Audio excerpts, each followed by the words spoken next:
It's been just about 2 months since South Korea reported its first confirmed case of COVID-19, and much has happened since then. So let me walk you through what's happened in Korea surrounding this pandemic in 3 minutes. Up until December, we thought it was just another epidemic like SARS in 2003 or MERS in 2015. Then on January 20th, we had our first confirmed case of COVID-19. The Korea Centers for Disease Control and Prevention raised the virus alert level by 1 notch from blue to yellow and set up a central task force. The KCDC numbered the infected patients in the order they were confirmed and updated the public about all the places they visited through daily briefings and social media posts.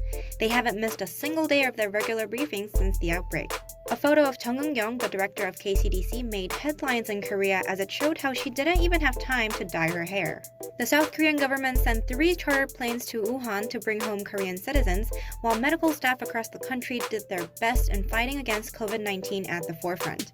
With band-aids on their foreheads, they treated patients in designated hospitals with negative pressure rooms and tested thousands of people in drive-through testing centers.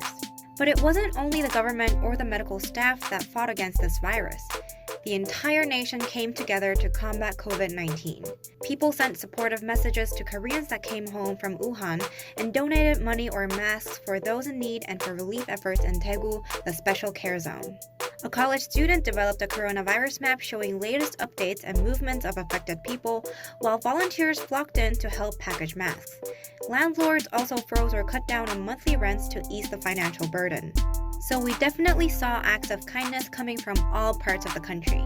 In Korea, there were a number of cluster outbreaks in crowded areas such as religious gatherings or call centers. So in efforts to prevent the virus from spreading even further, a voluntary social distancing campaign started to take place.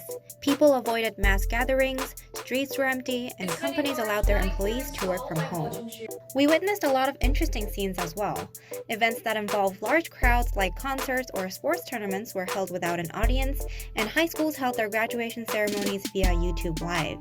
The coronavirus in China, which was the epicenter of this outbreak, is gradually being relaxed, and compared to Korea's peak in early March, we're also seeing a slowdown in the spread of COVID-19. But now the situation is getting worse in the US and Europe, so we hope Korea could be a good model for handling the outbreak.